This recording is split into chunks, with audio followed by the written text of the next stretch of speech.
Ethan Blake had lived his entire life believing that hard work was the only thing that mattered. He wasn't rich, but he was proud.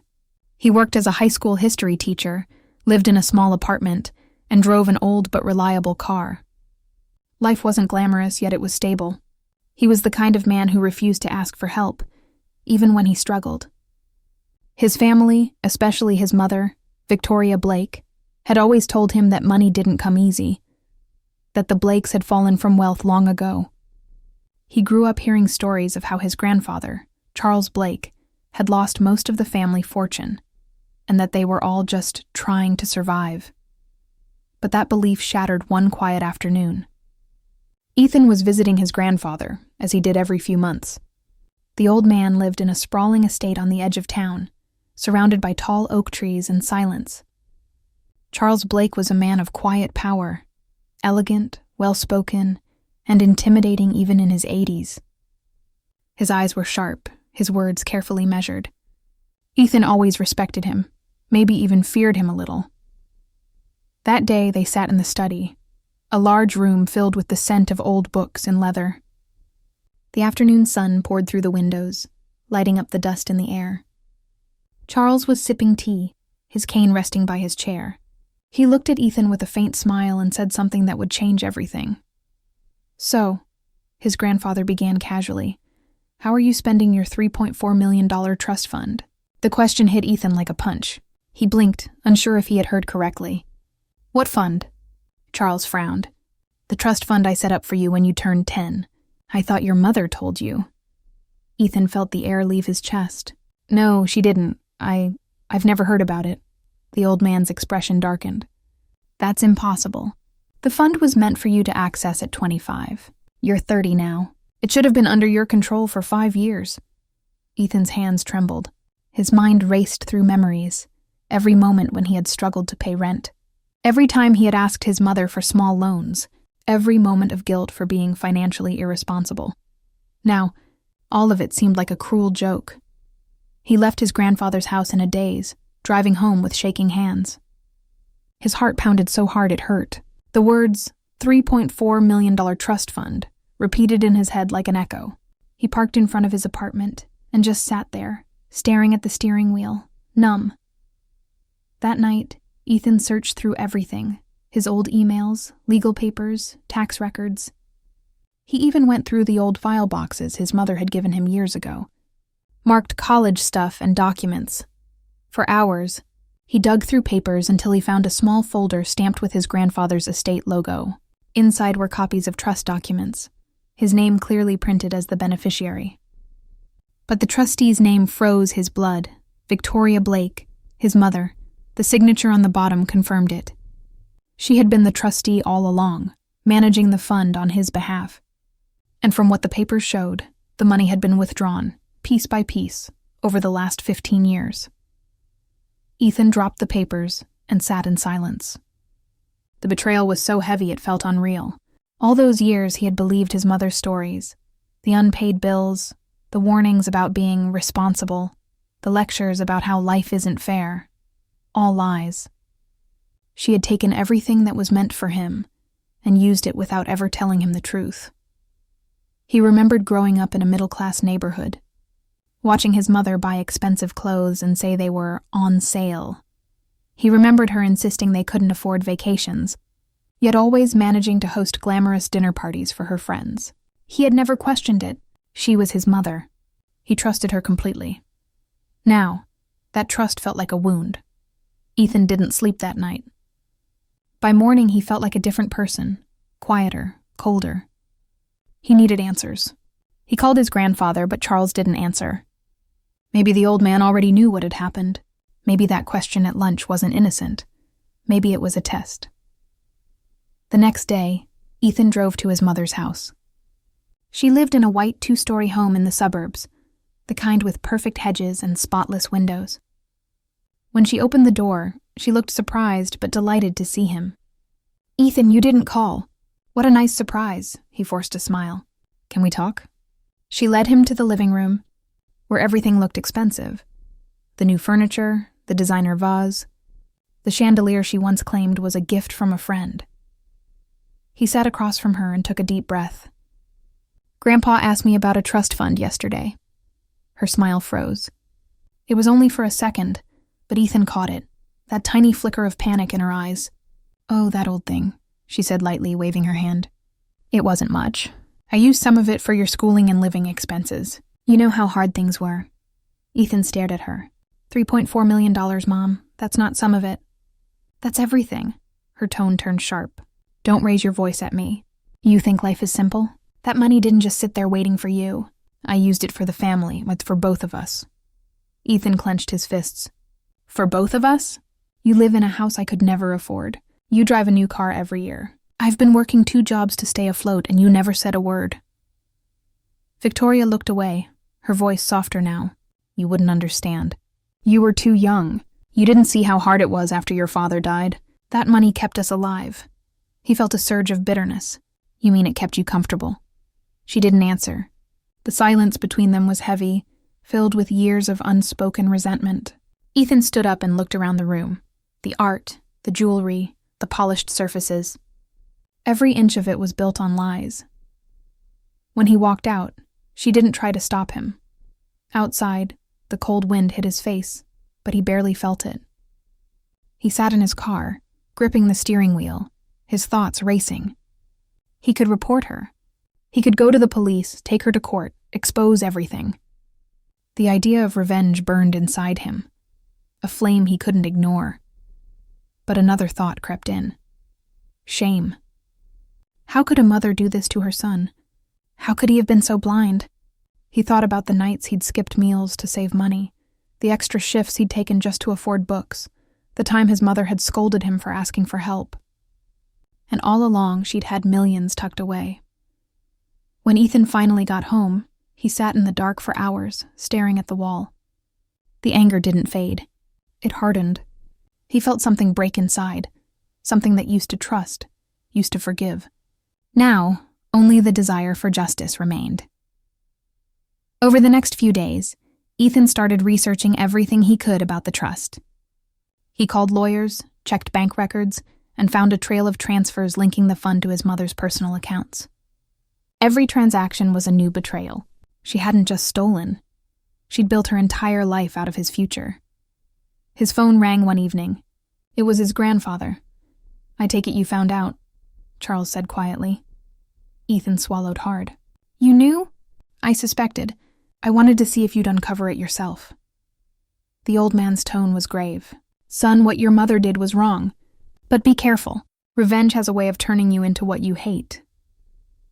Ethan didn't respond. His jaw tightened. The call ended, but his mind didn't rest. He didn't want just justice. He wanted her to feel what he had felt, the helplessness, the shame, the betrayal. He wanted to take back control of everything she had taken from him. That night, Ethan stood by his window, watching the city lights flicker in the distance. He wasn't sure what he would do yet, but one thing was certain. He would not stay silent anymore. The son who had once trusted too easily was gone. In his place stood someone colder, sharper, and ready to make things right, whatever it took. And as the night deepened, Ethan whispered to himself, "She took my future. Now I'll take hers." Ethan Blake woke up the next morning with one thought burning in his mind. His mother had stolen everything from him. The betrayal wasn't just about money anymore. It was about every lie she had told, every moment she had let him struggle while she lived in comfort. He had always believed family meant trust. Now that word meant nothing. He spent the next few days quietly gathering proof. He didn't confront her again. He knew his mother. She was clever, manipulative, and proud. If he went at her directly, she'd twist the story, play the victim, and make him the villain.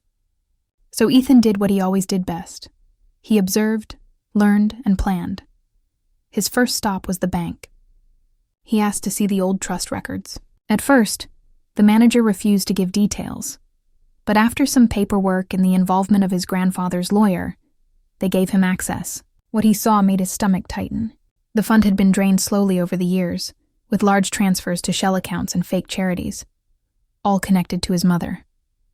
The pattern was clear. She had turned his inheritance into her personal gold mine. Ethan called a lawyer named Richard Rowe, a sharp man his grandfather trusted. Roe reviewed the documents and leaned back in his chair, his expression unreadable. "Your mother's technically your trustee," he explained. "But given your age, she should have handed control to you years ago. What she's done is not only unethical, it's illegal." Ethan felt his chest tighten.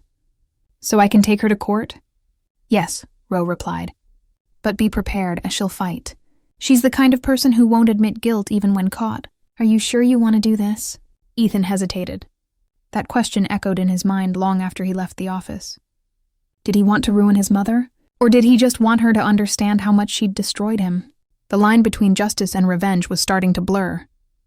Over the following weeks, Ethan became obsessed.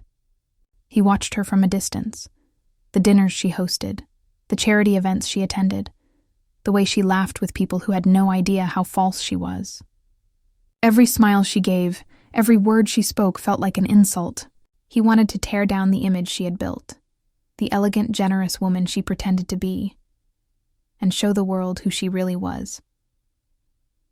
Late one night, Ethan sat at his desk surrounded by papers and files. The evidence was all there: her fake accounts, her transactions, the money that was supposed to be his. All he had to do was bring it to light. His finger hovered over the send button on his email, which contained everything he needed to expose her. But something inside him hesitated. He thought about his grandfather's warning. Revenge has a way of turning you into what you hate. Ethan pushed the thought away. She deserved this. He wasn't doing anything wrong. He was just taking back what was his. But deep down, he knew it wasn't that simple. Revenge always came with a cost. One afternoon, Ethan drove by his mother's house again. She was in the garden, smiling while talking to a neighbor. She looked happy, unbothered, peaceful. The sight made his blood boil. He parked a block away and sat there, gripping the steering wheel, imagining what would happen when she was exposed. The headlines, the whispers, the shame. Part of him felt satisfaction. Another part felt sick. That night he couldn't sleep. He replayed everything in his head. His mother's voice telling him to be strong. Her fake tears when money was tight. Her lectures about responsibility. Now he saw them for what they were: manipulation. Still, she was his mother. She had cared for him in her own twisted way, hadn't she? He tried to remember a good memory, just one. He pictured being a child again, sitting in the kitchen while she baked cookies, her laughter filling the room. For a moment the anger faded, but then he remembered the truth.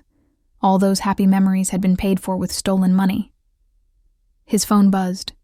It was his grandfather again. "Ethan," Charles said softly, "I can tell you're planning something. Whatever you do, make sure it's something you can live with afterward." Ethan didn't respond. He stared out the window at the dark city skyline. He wasn't sure what he could live with anymore. Over the next week, he started building his case in silence. He contacted a journalist he knew through a friend, someone who could publish the story once it was ready.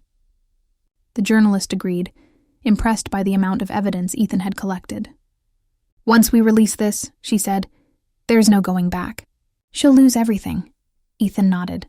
"That's the point." But even as he said it, a knot formed in his chest. He didn't sleep that night either. His mind raced with images: his mother crying, his grandfather disappointed, himself standing over the wreckage of a family he'd just destroyed. When he looked in the mirror, he barely recognized himself. His eyes were tired, his jaw tight. The anger that once fueled him now felt like poison. One evening, he drove to his grandfather's estate to think. The old man met him in the study, just like before. Charles looked at him carefully. "You've changed," he said quietly. Ethan sighed. "I found everything, Grandpa. I have all the proof. I can destroy her reputation in one day. And will that make you happy?" Ethan's throat tightened. "It'll make her pay." Charles leaned forward. "She already has. You think she sleeps peacefully at night? She knows what she's done. She lives with that guilt every day. You, on the other hand, still have a choice." Ethan clenched his fists. "She doesn't deserve peace. And what do you deserve, Ethan? Bitterness for the rest of your life?" The old man's tone softened. "Son, I've made mistakes. I've seen what revenge does to people. It doesn't end pain. It multiplies it." Ethan didn't want to hear it. He stood up and walked out before his grandfather could say more. The next morning, he drove back to his mother's house. He didn't plan it. It just happened. The car seemed to move on its own. When he arrived, he saw her sitting on the porch with a cup of tea. She looked tired, older than he remembered. When she saw him, she smiled faintly. "I thought you'd come." He didn't return the smile. "You knew I'd find out," she nodded. "I knew someday the truth would come out. I just hoped it would be after I was gone." Her calmness unnerved him. "Why did you do it?" he asked, his voice shaking. She sighed. "Because I was scared. After your father died, I didn't know how to survive. Your grandfather gave me that responsibility, and I panicked. I told myself it was for you, that I was using it for your future. But I lost control. I wanted to keep the life I had. I wanted to feel safe." Ethan stared at her. "You could have told me. I would have understood." She looked at him sadly. "Would you? Or would you have hated me sooner?" The honesty in her voice made him hesitate. For the first time, he saw not a villain, but a woman who had made terrible choices out of fear and pride. He pulled out the folder of documents from his bag and set it on the table beside her. "Everything's here," he said quietly. "Every transaction, every lie. I could end you with this." She didn't even look at it. "Then do it." Her voice trembled. "Maybe I deserve it." Ethan stared at her, his heart pounding. He had imagined this moment for weeks, the confrontation, the anger, the revenge. But standing there, seeing her so small, so fragile, the fire inside him began to fade. He realized revenge wouldn't heal him. It would only chain him to her mistakes forever. Without a word, he picked up the folder, walked to the fireplace, and threw it in. The flames caught quickly, devouring the paper until nothing was left but ash. His mother gasped softly. "Ethan, why?" He turned to her. "Because I'm done living in your shadow. I'm not becoming like you." He walked out into the night, leaving her sitting in silence. Driving home, Ethan felt a strange calm settle over him. For the first time in months, the anger was gone. He hadn't won, but he hadn't lost himself either. And maybe that was enough. The night Ethan burned the documents, everything inside him shifted. For months, revenge had driven his every thought, but watching those papers turn to ash felt like watching a part of his pain fade away. The anger that had once consumed him began to quiet, replaced by an empty stillness, yet peace didn't come right away. Guilt did. He lay awake that night staring at the ceiling, wondering if he had done the right thing. He had spared his mother from ruin, but had he also spared justice? The next morning, sunlight filtered through his window, but Ethan didn't feel its warmth. He got up, made coffee, and sat by the window, lost in thought. The fire from the night before replayed in his mind. The smell of smoke, the sound of paper burning, his mother's stunned expression. He had imagined revenge as something satisfying, but it had only left a strange emptiness. He had expected victory, but all he felt was exhaustion. Still, deep down, he knew he had made the right choice. Destroying his mother's reputation wouldn't have brought back what she took. It wouldn't have erased the years of lies or the pain of growing up believing they were poor. It would only have created new wounds, ones neither of them could ever heal. He spent the next few days avoiding everyone. He didn't answer his grandfather's calls, didn't go to work, didn't even check his emails. He just needed time to think. His apartment was quiet except for the ticking clock on the wall, each second reminding him that life was moving forward whether he was ready or not. Finally, after a week, he got a call from his grandfather again. "Ethan," Charles said softly, "come over. We need to talk." Ethan hesitated but agreed. The drive to his grandfather's estate felt longer than usual. The trees lining the road seemed taller, darker. When he arrived, Charles was waiting in the study, sitting in the same chair as the day this all began. He looked older, wearier, but his eyes were kind. "I heard what you did," Charles said. Ethan sat down, silent. "You had every right to expose her," the old man continued. "And yet you didn't. Why?" Ethan took a deep breath. "Because I realized it wouldn't fix anything. It would destroy her, but it wouldn't change the past. I'd still be angry, just in a different way. And I don't want to spend my life angry." Charles nodded slowly, a faint smile touching his lips. "You've learned something most people never do." Revenge only feels good until it's over. Then it leaves you hollow. Ethan looked down. I don't feel good, Grandpa. I just feel lost. That's the first step toward healing, Charles said gently. You chose not to let hate own you. That's strength, Ethan. Don't underestimate it. They sat in silence for a while. The only sound was the soft crackle of the fireplace. After a moment, Charles spoke again. Your mother came to see me yesterday. Ethan's head lifted. She did? She told me what happened. She said you forgave her. Ethan frowned. I didn't forgive her. I just stopped fighting. Charles smiled faintly. Sometimes that's what forgiveness is. Ethan didn't know how to respond. The word forgiveness felt too generous for what had happened. He hadn't forgiven her. He just didn't want to carry the burden anymore. Still, something inside him eased hearing that. Maybe forgiveness didn't have to mean approval. Maybe it just meant letting go. That evening, when Ethan returned home, he found a small envelope slipped under his door. Inside was a handwritten note from his mother. The handwriting was shaky but familiar. Ethan, you didn't destroy me even though I deserved it. I don't know if I'll ever earn your forgiveness, but I'm trying to make things right. I've spoken to Grandpa about transferring what's left of the trust fund to you. It's not much now, but it's yours. I'll spend the rest of my life making peace with what I've done. Mom, Ethan folded the letter carefully. He didn't cry. He didn't smile. He just sat with it, feeling a strange mixture of sadness and relief. Maybe this was how healing began. Not with a grand moment of forgiveness, but with small steps toward understanding.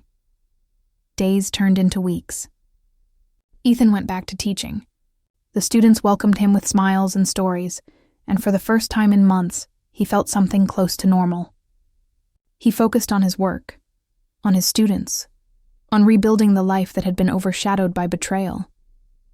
But his relationship with his mother still hung over him like an unfinished sentence.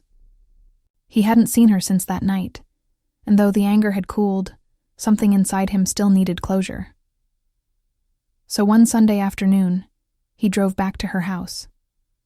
The garden was overgrown now, and the house seemed quieter, emptier. When he knocked, his mother opened the door slowly. She looked different, smaller, humbler, her hair tied back. No makeup, no jewelry. Ethan, she said softly. He nodded. Can I come in? She stepped aside and he walked in. The living room looked the same, but the air felt different. The tension that had once filled the house was gone. They sat in silence for a moment. Finally, Ethan spoke. I got your letter, she nodded. I meant every word. I know, he said quietly. I'm not here for the money. I just wanted to tell you that I'm letting go, not because you deserve it, but because I need peace. Tears filled her eyes. Ethan, I'm sorry. I've made so many mistakes, he nodded. You have. But holding on to hate won't fix any of them. I can't change what you did, and neither can you. All we can do is move forward. She reached across the table and placed her hand over his. You're a better person than I'll ever be. He didn't answer. But in that silence, something broke. The wall that had stood between them for years. It didn't erase the past, but it softened the pain. Ethan stayed for a short while. They talked. Not about the trust, not about money, but about memories. Childhood stories. His father. Small things they had both buried under years of resentment. When he finally left, his mother stood at the door, watching him go with tears in her eyes. As Ethan drove away, he felt lighter than he had in years. He had finally faced the person who had hurt him most. And instead of destroying her, he had chosen to rebuild himself. A few weeks later, he met with his grandfather again. Charles was sitting in the garden watching the sunset. Ethan joined him quietly. You look better, the old man said with a smile. Ethan nodded. I think I am. Charles looked thoughtful. You know, when I first built that trust fund, it wasn't just about money. I wanted to make sure my family had something to fall back on, something secure. But money can't fix broken hearts. Only people can. Ethan looked at him. Maybe that's what this was all about. Not money, but learning who we really are. Charles chuckled softly. Then I'd say you've learned well.